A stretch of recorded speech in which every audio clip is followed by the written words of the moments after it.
So I guess OnePlus has a strategy that involves dropping names in a weird kind of way. As yes, we have new details on the OnePlus 11, and if you notice something is missing from the name, yeah, things are getting interesting.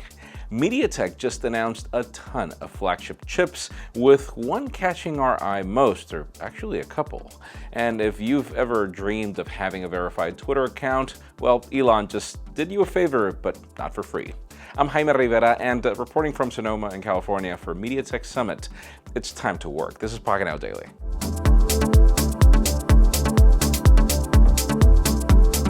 The official news today begin with MediaTek and their latest flagship chipset, the Dimensity 9200.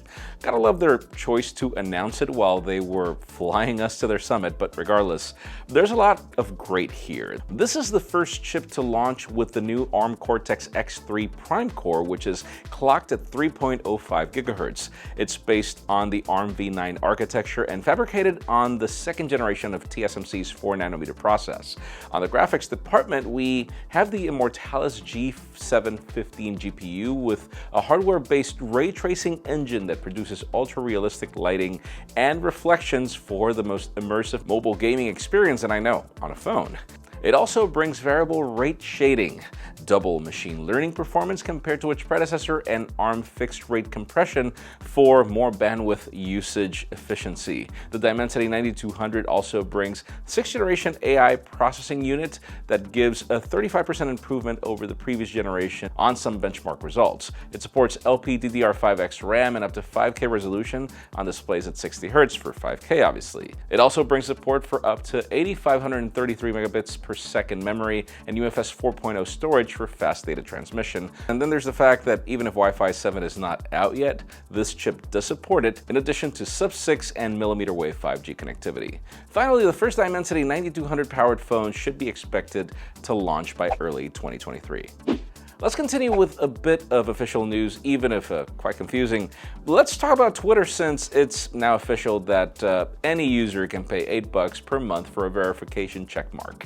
Even if it's been a back and forth, the new price for Twitter Blue includes ad-free articles, half the amount of ads in general, the ability to post longer videos, and obviously the most important change, it also adds the same blue check mark that some of us had to work hard to get and not pay. By the way, Elon Musk calls this move the Great Leverer, if that's even a word. It's still unclear if the company will add any other form of identity verification now that the blue badge is no longer a verification symbol. Yesterday, we saw how some accounts had an official label under their name serving as verification. However, Musk came out and said that he killed that feature, and now it's unclear what he's planning to do. As of now, users that had verified account badges prior to Musk's takeover will remain with their verification badge, but Elon said that this will be removed if they don't pay.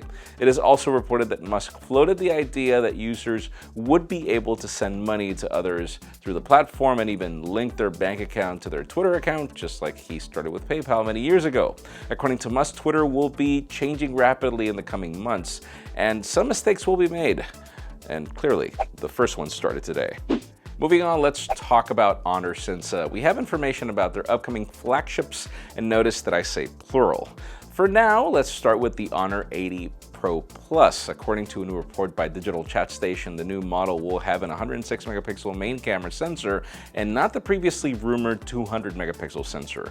On the front side, apparently we hear 50 megapixel cameras, though that could be a typo. The report also mentions that it will be powered by the Snapdragon 8 Plus Gen 1 paired with up to 12 gigs of RAM, and it's unknown if there will be more options. The Honor 80 Pro Plus will be allegedly offering a 1.5K display with high frequency PWM, and I had to Google what that was, and its battery will charge at 100 watts, same as the previous model.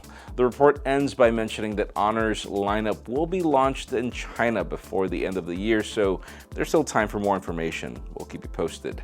Now moving on to foldable territory, Honor spokesperson confirmed that its second generation foldable phone, the Honor Magic VS, will be launched in China on November 23rd. We don't have much information on the device, but it is expected to be powered by the Snapdragon 8 Plus Gen 1, and maybe we could see an improvement on the triple camera array we got on the original model that was launched in January. However, the most exciting part about this foldable is that it will launch in Europe, it seems, meaning that we finally get a competitor to the Galaxy Z series. And finally, for the hottest news of the day, let's talk about OnePlus for the first time in months, I think. And let's just say that things are getting a bit controversial. See, based on previous reports, we know that OnePlus will apparently drop the Pro branding from their upcoming flagship, and now we have leaked information about the specifications of the OnePlus 11, notice without the Pro. It is reported that it will be one of the first phones to be powered by the Snapdragon 8 Gen 2, or whatever the name will be, which should be announced next week.